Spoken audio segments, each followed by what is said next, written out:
Olá, leitores! Tudo bem com vocês? Eu espero que sim, porque hoje eu vim contar sobre tudo aquilo que eu li no mês de janeiro.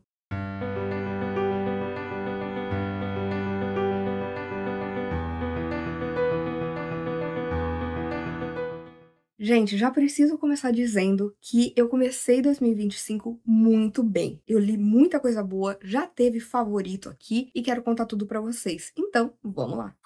Eu preciso começar falando sobre um livro que eu estava muito animada para ler. Ele foi lançado no finalzinho do ano e finalmente veio aí The City and its Uncertain Walls, do Haruki Murakami. Gente, esse livro, ele se passa no mesmo universo que Hard Boiled Wonderland and the End of the World. Nunca lembro o nome em português, vou deixar a capa para você conferir, mas é um dos primeiros livros que ele escreveu e a gente tem a história de um homem que tem a mente fragmentada, porque uma parte dele vive aqui no mundo, na nossa realidade, enquanto outra vive em uma cidade murada, onde ele tem a função de ler sonhos, onde ele é separado da sua sombra e onde o tempo não existe. E aí o Murakami, ele sempre quis revisitar essa história e agora veio aí então o The City and its Uncertain Walls, onde a gente vai ter aqui basicamente a mesma premissa, só que de uma maneira que particularmente eu gostei muito mais. Eu sinto que aqui, logicamente depois de décadas, a escrita do Murakami tá muito mais madura, tá muito mais consolidada. Ele sabia o que ele queria passar com essa história. Eu acabei gostando muito dos personagens aqui. Tive um probleminha ou outro, mas nada demais, como por exemplo, o Hard Boiled Wonderland and the End of the World tem muita gordofobia, que foi uma coisa que me incomodou. Mas mais do que isso, uma coisa que eu amei aqui foi que eu tinha uma teoria sobre o universo do Murakami, que finalmente se concretizou com esse livro. Então eu tô animada para o que o Murakami ainda vai escrever. Terminei aqui, né, o último livro do projeto Murakamando.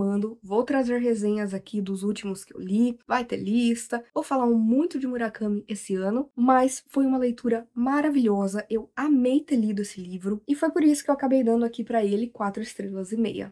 Esse ano eu fiz uma lista de 25 livros que eu quero ler durante o ano de 2025. Vou deixar o vídeo na descrição para você conferir, onde eu expliquei por que eu queria ler esses livros, por que eu coloquei eles na lista, e eu finalmente li A Casa dos Espíritos, porque a Rô do Biblioteca da Rô, ela organizou aí uma leitura coletiva e foi muito bacana, porque leitura coletiva é sempre algo que eu gosto. A gente vai trocando ali os nossos pontos de vista, a gente vai se enriquecendo nessa leitura, a gente vai tendo diversas opiniões. E, gente, esse livro foi fenomenal. Foi minha primeira experiência com alguma coisa da Isabel Allende e foi simplesmente fantástico, porque aqui a gente vai ter a história de uma família em suas 3 gerações, é a família Trueba, e a gente vai ver tudo que eles vão passando ali no Chile, e muitas questões que aconteceram nessa época, como a questão dos latifundiários, questões ambientais, a gente vai ver aqui das questões da ditadura, mas o mais interessante é que é uma história de realismo mágico. Então, apesar de a gente ter uma história focada na própria história da Isabel Allende, a gente tem aqui muitas questões fantásticas que combinam demais com tudo que vai acontecendo. E ao mesmo tempo, parece que é super natural. A maneira como ela escreve é muito fluida, é muito gostosa. A gente vai tendo aqui muitas tragédias, a gente vai vendo, né, o desenvolvimento dessa família ao longo do tempo. E é uma história que, para mim, o mais importante dela são os personagens. Como essa família se compõe e como é a dinâmica entre eles. No final das contas, eu amei. Eu tô louca pra ler outros livros dela, porque esse foi sensacional. Me lembrou a Helena Ferrante, no sentido de ser extremamente fluido, de você ler ali o dia a dia dessa família de uma maneira muito simples, mas ao mesmo tempo faz você ficar entretido. E também Gabriel Garcia Marques, principalmente na questão de realismo mágico, como ela aborda isso. Eu gostei demais, gente. Eu gostei muito, acabei dando pra ele 4,5 estrelas,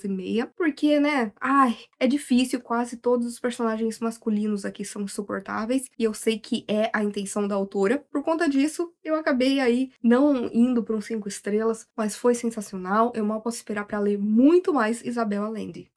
Para o projeto Lendo Christie, o primeiro livro de 2025 foi Os Relógios, e aqui a gente tem uma história que tem uma premissa muito interessante. Um policial acaba se deparando com um crime. Em uma casa pela qual ele está passando, de repente uma mulher sai gritando porque tem alguém morto ali. E quando ele entra nessa casa, ele descobre que ela pertence a uma mulher que é deficiente visual. A casa tá lotada de relógios e no chão tem um homem morto. E aí a gente acaba descobrindo que essa mulher só tem 2 relógios, aqueles relógios que estão ali não se sabe por que estão, por que eles estão com uma determinada hora, e ela também não conhece esse homem que de repente tá ali morto na sua sala. E logicamente ele vai acabar investigando isso junto ali com a Scotland Yard e também vai pedir ajuda do seu amigo Hercule Poirot para ajudar a descobrir o que realmente aconteceu, quem é esse homem, por que que ele morreu, se os vizinhos de alguma forma sabem de alguma coisa, nós vamos descobrir. Gente, a premissa foi muito bacana. Foi um livro que eu gostei do começo dele, eu fiquei super intrigada, eu não conseguia parar de ler. A leitura da Agatha sempre é fluida, sempre é gostosa. Eu achei que foi um bom mistério na sua construção, porém, como acontece também com muitas histórias da Agatha, tem muitos personagens secundários que são colocados ali pra você ficar nessa suspeita de,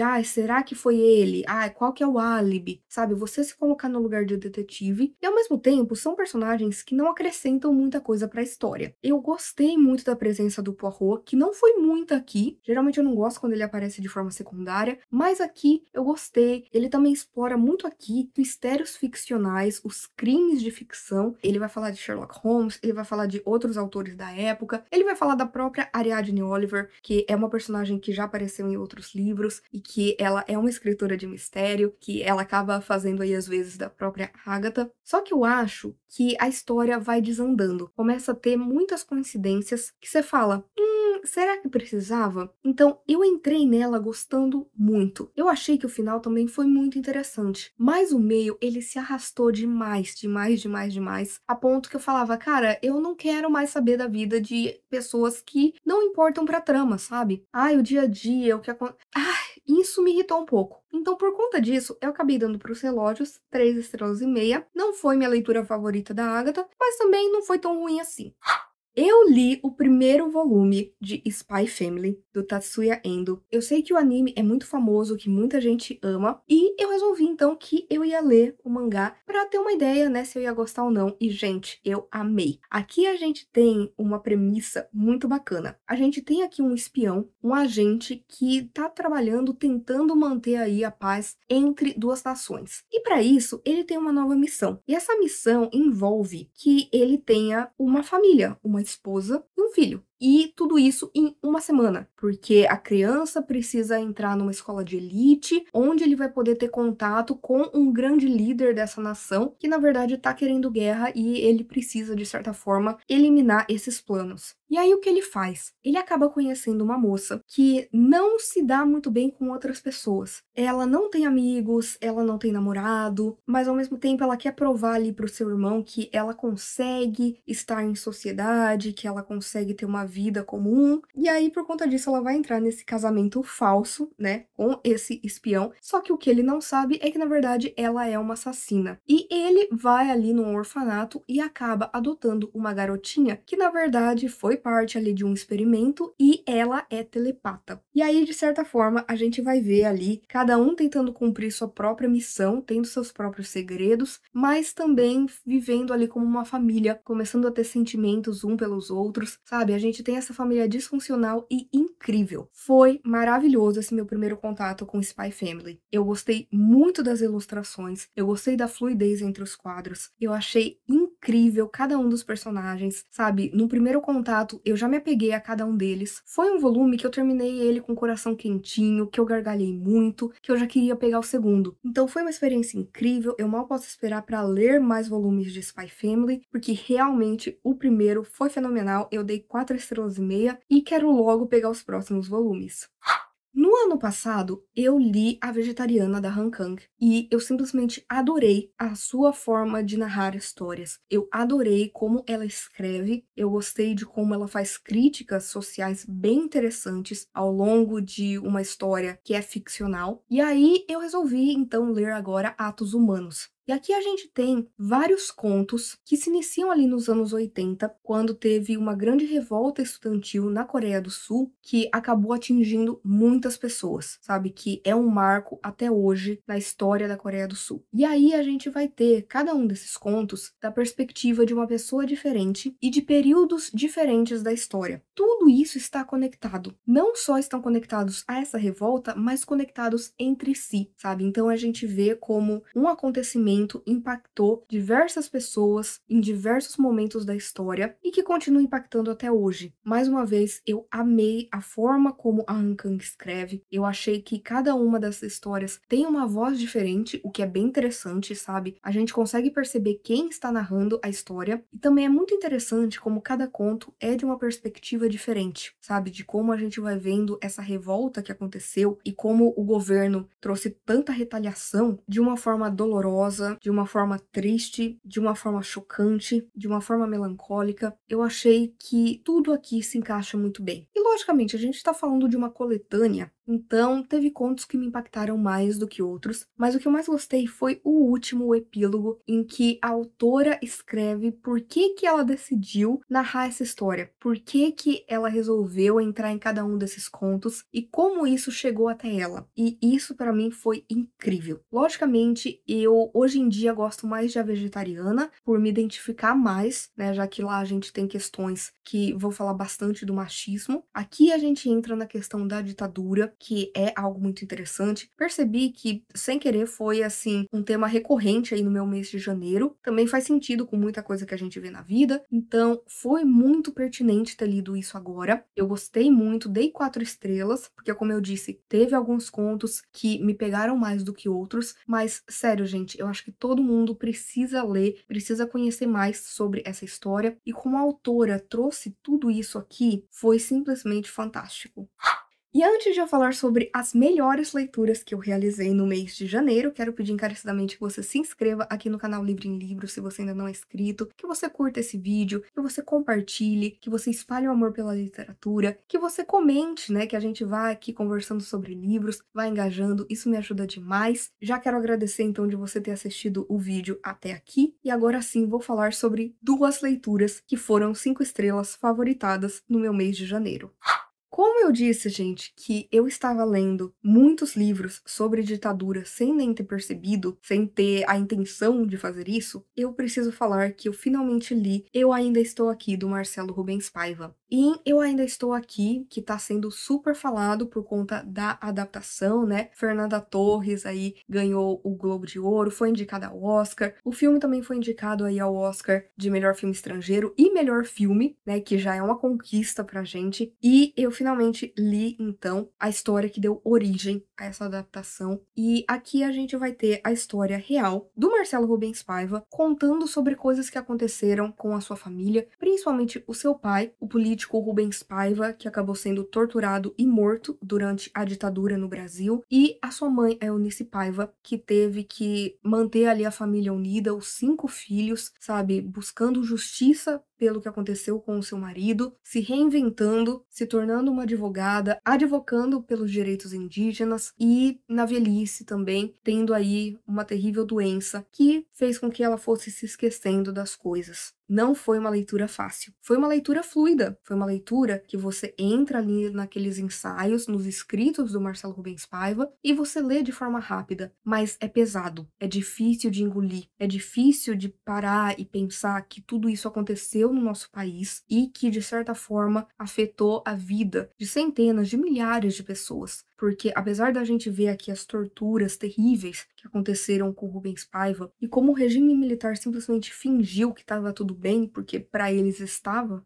é só mais uma pessoa lutando por justiça, por liberdade, por igualdade, e isso, logicamente, não foi aceito na ditadura. E a gente vê aqui, né, um relato entre muitos, entre centenas, do que aconteceu no Brasil, sabe? Do quão terrível foi. E é uma oportunidade da gente olhar para o passado para não deixar que isso aconteça novamente no futuro. E é muito bacana a gente ver como isso está ganhando espaço, como essa história está sendo levada aí para tudo quanto é canto, tá se espalhando, as pessoas estão conhecendo a história, principalmente do Rubens Paiva e da Eunice Paiva, e do que eles passaram. Tanto a pessoa que foi morta pela ditadura, quanto a pessoa que continuou, que persistiu, que passou por tudo isso e que continuou até os seus últimos dias ali de pé, lutando pelo que era certo. Sério, gente, foi um livro fenomenal, uma escrita incrível. Não foi meu primeiro contato com o Marcelo Rubens Paiva, eu já tinha lido Feliz Ano Velho quando eu era mais jovem, mas esse livro foi muito impactante, foi incrível. Ainda estou aqui, é uma história que realmente precisa ser apreciada, precisa ser valorizada, porque por mais difícil que ela seja, ela é extremamente necessária para que a ditadura não volte nunca mais.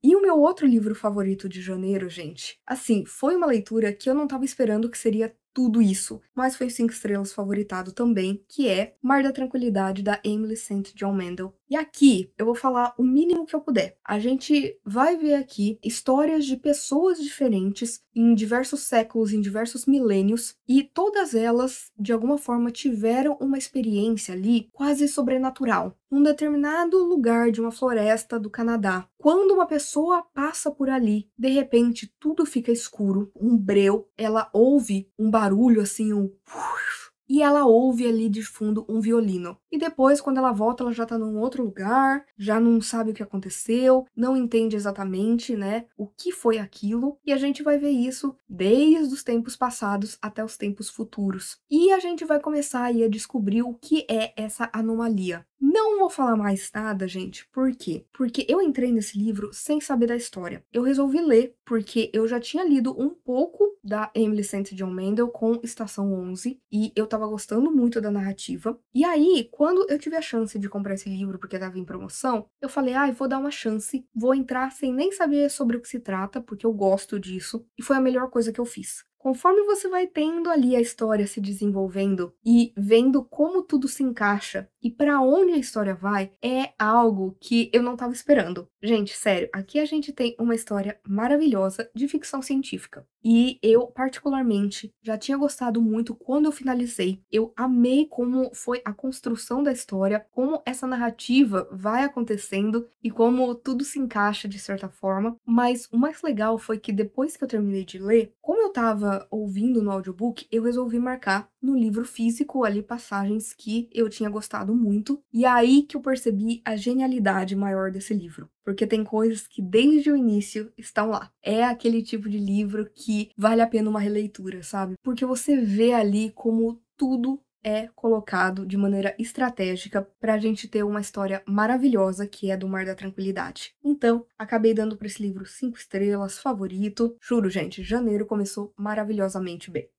E é isso, gente. Eu espero que vocês tenham gostado do vídeo de hoje. Por favor, se você quiser continuar conversando comigo a respeito de livros, filmes, séries, qualquer outra coisa, não deixe de me contatar nas minhas outras redes sociais que eu vou deixar aqui no box de descrição. Por favor, curta esse vídeo porque isso ajuda muito o meu trabalho, faz com que esse vídeo, o canal, chegue a mais pessoas. Compartilhe com seus amigos, comente aqui embaixo qual foi a melhor leitura que você leu no mês de janeiro. E, por favor, não deixe de se inscrever no canal Livre em Livro se você ainda não é inscrito. E aproveite para ativar as notificações, ativar o sininho, porque toda semana tem conteúdo novo por aqui. Então a gente se vê no vídeo que vem.